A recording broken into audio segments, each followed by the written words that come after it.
အားလုံးပဲမင်္ဂလာပါဒီတစ်ခေါက်သင်ပေးမယ်သင်ခန်းစာကတော့ link အတွက်ပေါ့နော် line ခွဲ9 line ရှိတယ် DB box installation လုပ်ဖို့အတွက်လိုအပ်တဲ့ဒီ breaker အမျိုးအစားရယ် breaker site ရယ်ကျိုး site တွေကို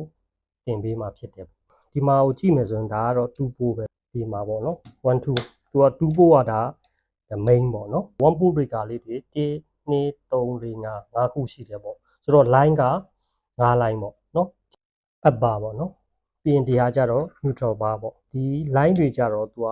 breaker ကနေတဆင့်သွားမယ်ပေါ့နော် breaker on ရင် line ကဒီကနေသွားမယ်ပေါ့ breaker ပိတ်ထားရင်တော့ line မရောက်တော့ဘူးပေါ့မြန်မာနိုင်ငံမှာဆင်တဲ့ဒီ wiring စနစ်ကတော့တလိုင်းဖြတ်စနစ်လို့ခေါ်တယ်တလိုင်းဖြတ်ဆိုတာကဒါက neutral ပေါ့နော် neutral လာမယ်ပြီးရင် neutral ကဒီ load ကိုတိုက်ရိုက်သွားတာပြီးရင်သူ line ကိုပဲဖြတ်တာ1 port နဲ့ပဲ1 port breaker နဲ့ပဲဖြတ်တဲ့အတွက်ကြောင့်သူကတလိုင်းဖြတ်စနစ်ဖြစ်တယ် breaker ချလိုက်ရင်တော့မှ neutral တောက်လျှောက်ရောက်နေတာပေါ့နံပါတ်1အချက်က DB box ထဲမှာတက်တဲ့ breaker တွေအားလုံး MCB ပဲသုံးတာပေါ့နော်မျိုးစားကြတော့ C type ကိုပဲသုံးမယ်ပေါ့2 port ရော1 port အားလုံးကို C type သုံးမယ်ပေါ့ drawing တစ်ချက်ကြည့်အောင်ဒီမှာ2 port เนาะ32 ampere MCB ဆိုတော့ main ပေါ့เนาะ main ဝင်လာတာ2 port breaker ပေါ့เนาะ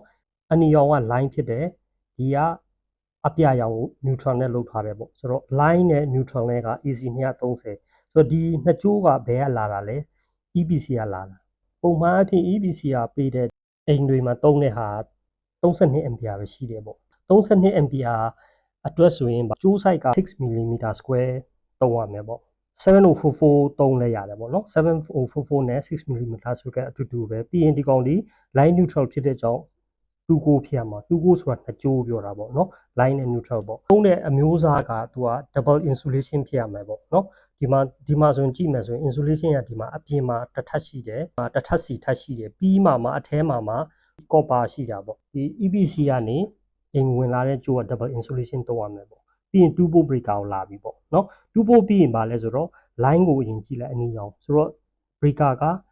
9လုံးရှိတယ်နော် sub breaker ပေါ့ဒါ main breaker ဒါ sub breaker 1 2 3 4 5ပေါ့ပထမက lighting ပေါ့ lighting ဒုတိယ socket ပြီးရင် aircon ပေါ့ပြီးရင်မီးဖိုပေါ့နော် kitchen ပေါ့ပြီးရင်ဒါရေးပန့်ပေါ့ lighting ကိုအရင်ကြည့်မယ်ပေါ့နော်73 watt ပဲရှိတယ်ပေါ့ဒီမီးလုံးတွေက73 watt ပေါ့နော်ပြီးရင်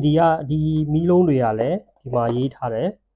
6 watt ပဲရှိတယ်ပေါ့ lighting ကို design လုပ်မယ်ပေါ့ဒီ73 watt မီးလုံးကို10လုံးသုံးရင်130 watt ရှိမယ်ဒီ6 watt မီးလုံးကအလုံး20သုံးမယ်ပေါ့နော်အားလုံးပေါ့နော်ဆို120ရှိမယ်ဆိုရင်အားလုံးက250 watt ရှိမယ်ပေါ့နော်ဆိုတော့သူ့ကို ampere တွက်ရင် single phase အတွက် formula P equal to VI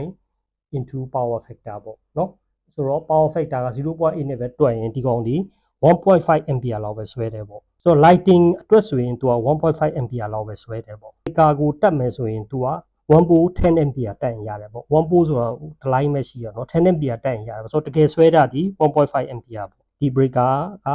10 ampere ပဲတက်ရင်ရတယ်နောက်တစ်ခုက socket ပေါ့ socket ဆိုတော့ socket မှာဘာတွေသုံးမလဲဆိုတော့လက်စစ်မီးပူပေါ့နော်လက်စစ်မီးပူကြရင်တစ်ခါလေသုံးမယ်အဲ့ဒါ1000 watt လောက်ရှိတယ်ပြီးရင်ပန်ကာသုံးမယ်ပေါ့ပန်ကာလည်း50 watt ပဲရှိတယ်ပေါ့ပြီးရင် TV တွေကလည်းနည်းနည်းလေးပဲပေါ့နော်ပြီးရင်ဖုန်းတွေ charging သုံးမယ်ရေခဲတက်တာသုံးမယ်ပါညာဆိုရင်ဒါကအလုံးစုံ watt ကသူက1500 watt ပဲရှိတယ်ပေါ့နော်ဆိုတော့အဲ့ဒီဟာကိုခုနတုန်းက P equal to VI power factor နဲ့မြှောက်လိုက်ရင်9 ampere လောက်ပဲဆွဲမယ်ပေါ့ဆိုတော့9 ampere လောက်ပဲဆွဲတယ်ဆိုတော့ဒီ16 ampere သုံးရတယ်ပေါ့အဆင်ပြေတယ်ပေါ့နော်အဲ့ဒါနံပါတ်2ပေါ့နံပါတ်3က aircon ပေါ့နော် aircon ဆိုရင်နှလုံးသုံးမယ်ဆိုရင်တစ်ကောင်ဒီ946 watt ရှိတယ်ဆိုတော့1500 watt ပေါ့ဆိုတော့သူလေး9 ampere ပေါ့9 ampere ဆိုတော့သူ16ပဲသုံးပါပေါ့နော်ပြီးရင်မီးဖိုကြတော့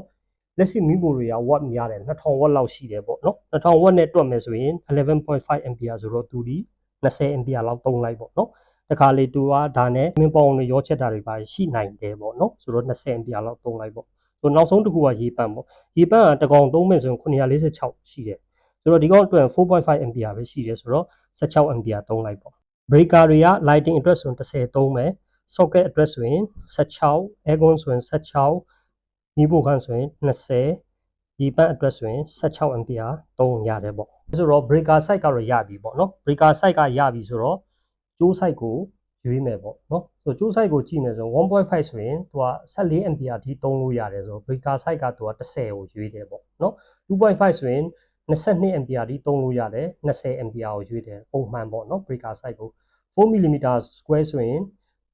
33 ampere အထိသူဆွဲတယ်32 ampere breaker ကိုသုံးမယ်ပေါ့နော်6 mm square ဆိုရင်42 ampere အထိရတယ်ပေါ့နော်ဆိုတော့သူဒီ breaker size ရင်32 ampere ရွေးတယ်ပေါ့ lighting တွေဆိုရင်တကယ်တမ်းဆွဲတာက 1.5 ampere ပဲဆွဲမှာပေါ့နော်ဆွဲတဲ့ခါကျတော့ तू ကဒီကောင်ဆိုရင်1.5 mm square or 2.5 သုံးလို့ရတယ်ပေါ့နော်ဟိုအိမ်ထဲကျတော့ဗာလဲဆိုတော့ trunking ထဲမှာထည့်မယ် pipe ထဲမှာထည့်မယ်ပေါ့နော် control pipe ထဲမှာဆိုတော့ဒီကောင်ဒီ single insulation ပေါ့နော်တစ်ထပ်ပဲရှိတဲ့ဟာတွေသုံးလို့ရတယ်ဆိုတော့ဒီကောင်ဒီ lighting အတွက်ဆိုရင်ဒီလိုမျိုး1.5 mm square or 2.5 သုံးလဲရတယ်ပေါ့ပြဿနာမရှိဘူးပေါ့ socket ကလည်း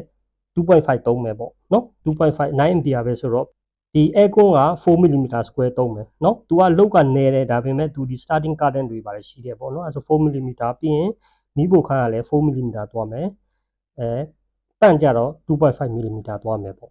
နော်အဲဆိုရင် breaker size နဲ့ jaw size ကိုရပြီပေါ့ drawing ကိုကြည့်မယ်ပေါ့နော်ဒီကနေ line နဲ့ neutral နဲ့လာမယ်လာပြီးရင် line ကလာပြီးမှဒီတပု1 pole C ကိုသွားမယ်ပေါ့ဆိုတော့အဲ့ looping ကြိုးတွေက4 mm square ကိုသုံးပါ DB box ထဲမှာဆိုတော့ရှည်ကြီးမဟုတ်ဘူးပေါ့ဆိုတော့4 mm square သုံးရတယ်ပေါ့ဒီကထွက်တဲ့ဟာကြတော့ဒီက 1.5 သုံးမယ်ပေါ့နော် 1.5 သုံးမယ်ဒီကောင်က 2.5 သုံးမယ်4 mm square သွားမယ်4 mm သုံးမယ်2.5 သုံးမယ်နော်အဲ့ဒါ line ပေါ့ပြီးရင် neutral ပေါ့နော် neutral ကဘယ်ကိုသွားလဲဆိုတော့ဒီကနေမှာ neutral bar ကိုသွားတယ်နော်ဒီကောင်က neutral bar လို့ခေါ်တယ်ဆိုတော့ဒီဟာ4 mm square သုံးလိုက်ပါရတယ်ပြီးရင်ဘာလဲဆိုတော့ဒီ neutral bar ကနေမှတကြိုးစီသွားမယ်နော်neutral bar နေလာပြီးမှဘယ်ကိုသွားလဲ lighting သွားမယ်အဲ့ဒါက 2.5 ရတယ်1.5 သုံးချင်လဲရတယ်ပေါ့နော်အဲ့ဒါပြီးရင် socket ကိုလာမယ်အဲ့ဒါကလည်းဒီကနေဖောက်မယူပါနဲ့နော်သူကဒီ neutral bar ကနေပဲယူမယ်နော် neutral bar နေယူပြီးမှ 2.5 mm square ပေးမယ်ပြီးရင် neutral bar နေမှ aircon ကို4 mm square ပေးမယ်မီးပိုခန်းကိုလည်းဒီကနေပဲ4 mm square သွားမယ်ရေပန့်ကိုဒီကနေပဲ4 mm square သွားမယ်ပေါ့နော်ဆိုရင် power တွေကသူ့ဟာသူရောက်သွားပြီပေါ့ဒီ drawing ကိုနဲ့ဆိုရင်ဒီ breaker ကိုတင်လိုက်မယ်ဆိုရင် line ကဒီကိုရောက်သွားပြီပေါ့နော် line ကဒီကိုရောက်သွားပြီ neutral ကတော့ bypass ပေါ့ neutral ကတော့ဒီကနေတွေ့တယ်နော်တိုက်ရိုက်အကုန်ပို့ထားတာနော်ဒီမှာအကုန်ပို့ထားတယ်ဆိုတော့ဒီ breaker 5ခုပိတ်လိုက်မယ်ဒီ breaker ကိုပဲတင်မယ်ဆိုရင် power ဒီကိုရောက်မယ်မီးရပြီးဒီကောင်တင်ရင်ဒီကောင် lighting အလုပ်လုပ်မယ်နော်ဒီတစ်ခုချင်းပေါ့နော်တစ်ခုချင်းတင်လို့ရတယ်ဆိုတော့ဒီ breaker တွေ sub breaker တွေထားတဲ့ရည်ရွယ်ချက်ကဘာလဲဆိုတော့ဟိုမှာ lighting ပြဿနာတစ်ခုခုရှိရဆိုရင် short ဖြစ်လို့ breaker ပြုတ်ကြရင်ကျန်တဲ့နေရာကဆက်လုပ်နေမယ် lighting ပဲအလုပ်မလုပ်ဘူးပေါ့နော်ဒီမှာ short ဖြစ်တဲ့ breaker ပြုတ်ကြတယ်ဒါပေမဲ့ကြံတဲ့နေရာကနေမီးရနေတယ်အဆင်ပြေတယ်ပေါ့ဆိုတော့ sub breaker တွေကိုအဲ့လိုရည်ရွယ်ချက်နဲ့ထားတာဖြစ်မယ် aircon မှာလည်း short တစ်ခုခုဖြစ်ရင်ဒီ breaker ပဲပြုတ်သွားမယ်ပြုတ်တယ်ဒါပေမဲ့ဒီ၄ခုကသုံးလို့ရနေမယ်ပေါ့နော်ဆိုတော့ဒါကဒီ line ခွဲ5 line ရှိတဲ့ DB box ရဲ့ toe side ရွေးနီးဖြစ်တယ်ပေါ့နောက်တစ်ခုကဒီ earthing system ပေါ့ E ပေါ့နော်ဒီ E ကလာပြီးမှဘယ်ကိုသွားလဲဆိုတော့ up bar လာမယ်နော်ဒီ up bar က4 mm square သုံးမယ်ဆိုတော့ဒီဟာကဘာခေါ်လဲဆိုတော့ earthing system လို့ခေါ်တယ်ဆိုတော့မြေချစနစ်ပေါ့နော်ဒီဟာကဘာလဲဆိုတော့ EPC နဲ့မဆိုင်ဒါကိုဟာကိုလောက်ရတဲ့ဟာဖြစ်တယ်ပေါ့ဒီဟာကိုလည်းတက်တင်ပေးပါမယ်ပေါ့နော်ဘာကနေတစ်ခုချင်းစီပို့ရမှာဖြစ်တယ်ပေါ့နော်ဒီလောက်တင်ပေးမယ်ဆိုရင်တော့နားလည်မယ်လို့ထင်ပါတယ်အားလုံးကိုကျေးဇူးတင်ပါတယ်